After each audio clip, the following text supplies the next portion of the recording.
Good morning, Angie. So, ayan, mag-slice tayo dito sa buto ng baka. Marami pa kasing laman. Kaya lutuin natin ng tawag namin sa amin dyan, ginagmay na baka.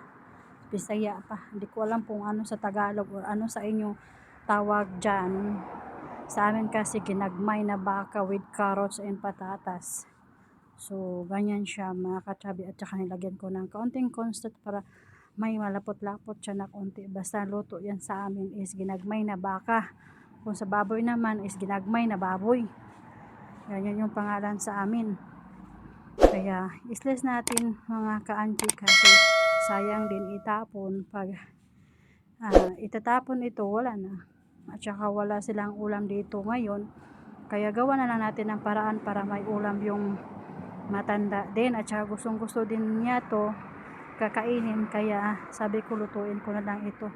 Gusto din naman to ni matanda, o diba? So ayan mga ka-Angie, tamang islas lang po tayo para sa ating lulutuin. So kailangan talagang tiyaga ka dyan kasi pag hindi ka matyaga, hindi mo yan maluluto.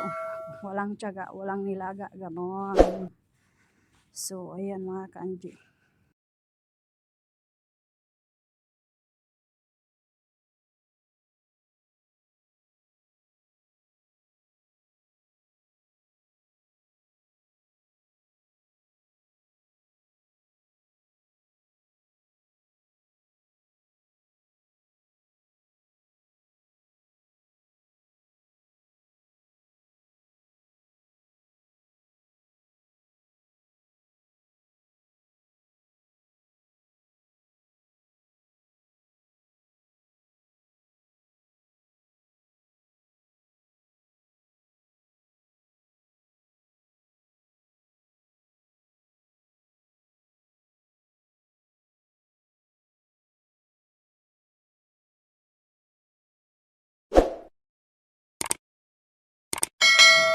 So, ayan mga kanji, tapos na po yung islas natin dito sa karning baka.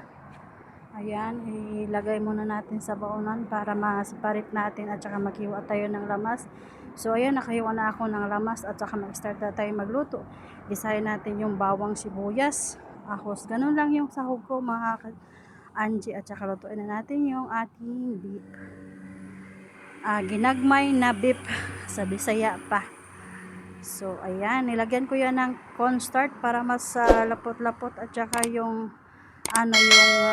nor cube na beef at saka asin, paminta at saka konting sarsa nila dito mga ka-Angie. So, yan lang muna yung vlog natin for today. Thank you for watching.